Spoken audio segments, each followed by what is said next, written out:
For those of you that were with me when we were going through the whole Brexit times and the whole Brexit scenarios, you will remember the whole, well, if we do this type of Brexit, it is going to cost the economy like 2%. If we do this, it is going to be 4%.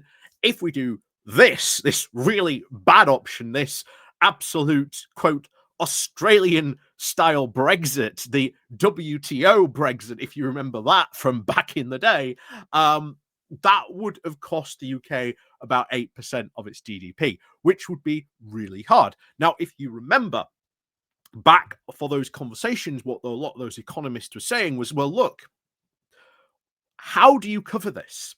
Because it doesn't matter about any trade deals that you do with any other country, they're not going to be able to cover these economic damages you are doing by leaving the EU. And we've seen that. Those vaunted trade deals from Australia, India, etc., they do not cover anything whatsoever. In fact, you'll even notice that India trade deal all of a sudden gone very, very silent indeed. I wonder why. But these numbers represent more than just loss in GDP growth. They represent really, at the end of the day, nuts and bolts. That 2% could represent something like millions of people losing their jobs. You know, that's really what it means. And even though 2% sounds like a small number, the consequences of it are bad, very bad indeed. And as people were saying at the time, even if it was as good as 2%, because that was the hope that it would be somehow good at 2%, any government would struggle to come up with policies, with ideas to try and cover that 2%. And is it any wonder that, well, we're coming up to the budget literally tomorrow, I think it is. Rachel Reeves has this massive black hole. Now, finally, it seems Labour might be willing to really start having a proper conversation once again about Brexit, which is ultimately what we really need to start actually having. We need to start posing the question, well, was all this Brexit stuff worth it, guys? Here we are now.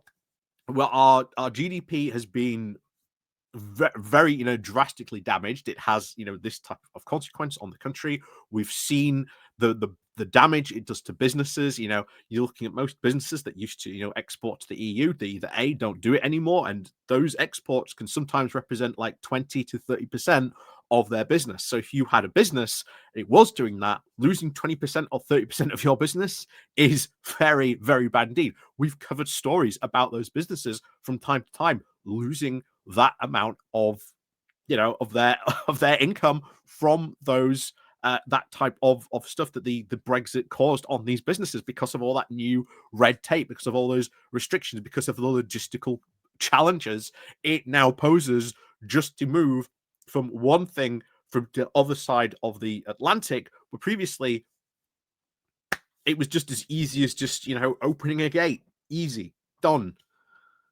Not so anymore. And we've covered on this channel businesses that have suffered because of Brexit. And now, very, very recently, a think tank has now come out. And believe it or not, it's not even a British or even a European one. It's actually an American think tank that has come out and done their analysis on Brexit. And everyone is currently on this idea that actually Brexit has done about 4% of damage to our GDP. And that is very, very bad indeed, losing 4% of our GDP because of that. Now, this American think tank has come out and said, well, actually, when we've run the numbers, when we look at long-term damage, everything else, we think it's actually even higher than that. They have said they think that the damage is either 6 or even 8%. Now, 8% is the really, really bad danger zone because there is almost no way to regain or even recoup that amount of loss in GDP. And again, 8% sounds very small, but you've got to remember we are talking billions, if not trillions, of pounds of lost investment, potential growth, productivity, jobs, you name it. It is more than just a small number. It represents an awful lot and loss to this country. So there should be now, given that, a more serious talk around Brexit. The rumor going around at the moment is that might happen at the budget. That might happen. And if you actually have a party now going, well, okay, guys, we came in, we tried to make Brexit work, it is not working. What then do you do? We've seen, for example, the EU reset. You know, Starmer should get a lot of praise for rebuilding essentially Britain's credibility once again on the world stage. Not only just Keir Starmer, but David Lammy as well. I still do not know why on earth they moved David Lammy from being the foreign secretary. I think it was a really dumb move because you almost remove him and all the contacts and etc. that he made from doing that.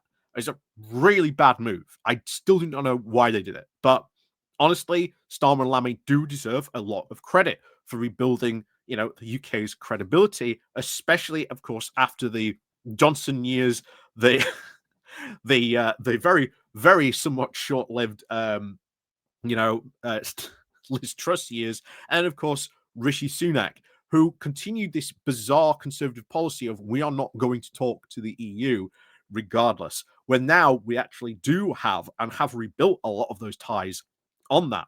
Now, there is potentially on the table at this point. What does Britain do? Does it try to rejoin the single market? Does it try to rejoin the customs union? Does it try to rejoin both of those things? Or does it once again try and become an EU member? You know, if this whole idea of doing Brexit hasn't worked, which again, when you look at the polls, the public is way ahead of the government on this. And I've said this before, politicians are not fools. They look at polls. They know these things. You know, parties pay people to do this, to have a look at polls, to do all this opinion polling all the time. So they are very, very aware that Brexit, has not been popular. It is seen as not being a success. Even those people who voted for Brexit would far rather a return to the EU rather than continuing on with the current situation that we are in. So it is just, I think, a matter of time. If it is true that this is going to get brought up with the budget, that will be very big. If this does happen, then there will be conversations about Brexit itself, you know, and then what do we do? If Brexit hasn't worked, what then should Britain do? That is, of course, a very deadly conversation that, you know, even the Brexiteers don't want to do it. Shockingly, of all people, I don't know if you know this, Anthony Sheldon, the guy who wrote, again, probably, I think, one of the best series of books out there.